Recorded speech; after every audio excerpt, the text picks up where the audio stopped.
Okay, I wrote this after I was on a tram and there was a very scary woman who was breaking up with her boyfriend over the phone. It's called How to Tell If She Loves You. If she tells you to get lost, but less politely than that, it could be a sign that she doesn't love you. If she says you're a mess and calls you names that can't be repeated pre-watershed, she might not love you.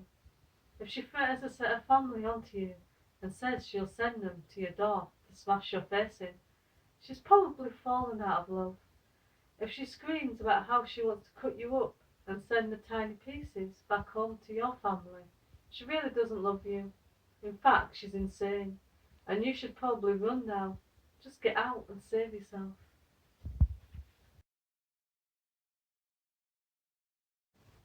Right, this next one isn't about anybody I know, and I've never undershed. It's called Absent Minded. You forgot my name, calling out women until you got it right. One of them was your old flame, but it would be wrong of me to buy it. You forgot my birthday and went out with your ex. Much to my dismay, was seen kissing at the multiplex. You forgot all the things I said, not once or twice, but three or four. Then you spent the evening in the shed, 'cause I locked the door. Then I forgot where I put the key. Honestly, I searched everywhere in between dinner and tea, but no longer had the time to spare. I forgot about you as days went by. I never went down there, unnerved by the strange cry.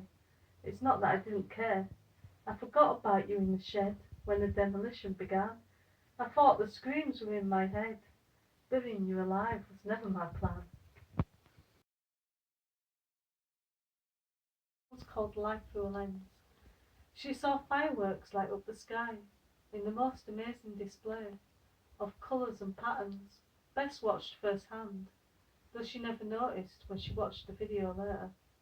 She watched monster trucks, huge and relentless as they crushed small cars and bikes, or drove on two wheels, but the photos left out the excitement and atmosphere.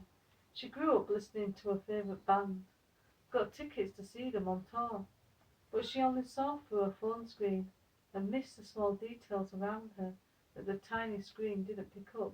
Now the footage is pointless. She sits in the front row, listening to the music, feeling each instrument as it connects with her, and she wishes to see with her eyes, not through a screen. Wasted sight, wasted experiences.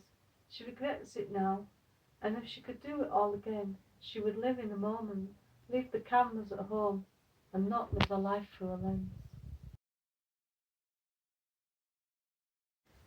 This is called A Memory of the Time Before, and it's inspired by an art exhibition that I was part of that won't be seen now. I am the work moulded together from music, words and images, inspiring art across genres and blurring the lines. I am the time you put yourself out there, only to realise the room was empty and you were left screaming into the void.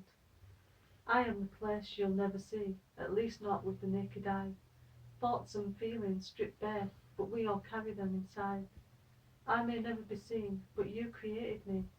I share the same fate as you, locked down from the rest of the world. I am the unseen exhibition, a memory of the time before.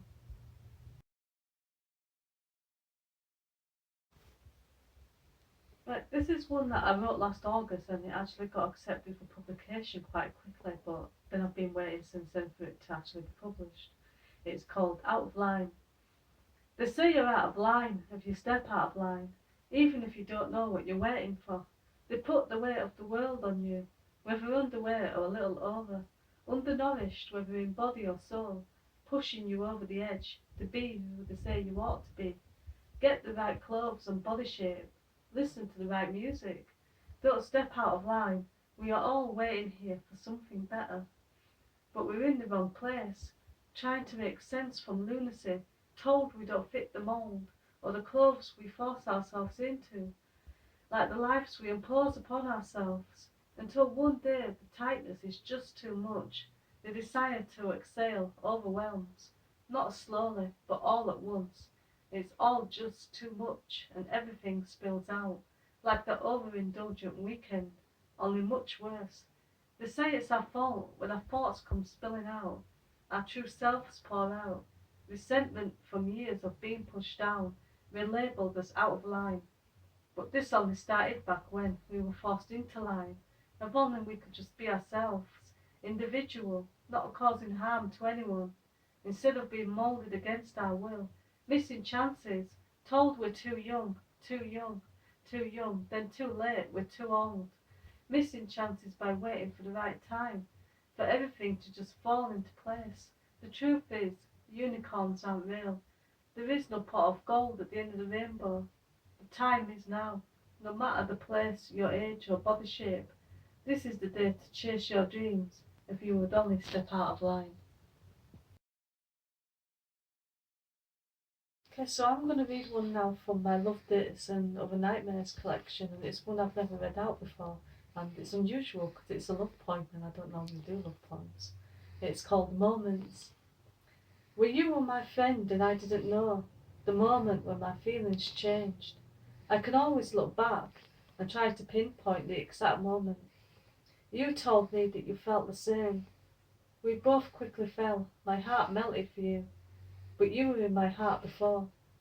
When you made me realise everything I'd been wanting, that I could be happy and make you feel the same. When I knew I wanted everyone to see how I felt for you, and the people I care about, to see how good you are for me. I could look ahead at you, or next to you, better still, with you, to what lies ahead.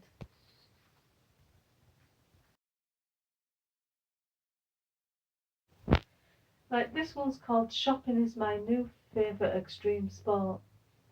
I don't want to go outside. It's like an episode of The Walking Dead.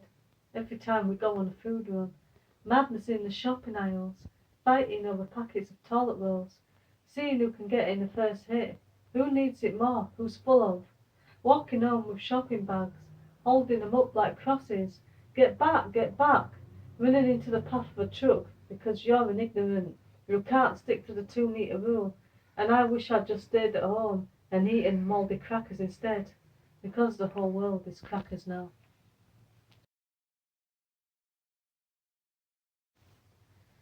Right, this one's called 10 Minutes with Kiefer. Do you remember, Kiefer, when I went to your gig and you sang every line of that love song while never taking your eyes off me? Do you remember when I found you backstage like you were a lost boy and I said you could stand by me? But as soon as we got started, neither of us were standing. We were doing it the cowboy way, with you watching yourself in the mirrors.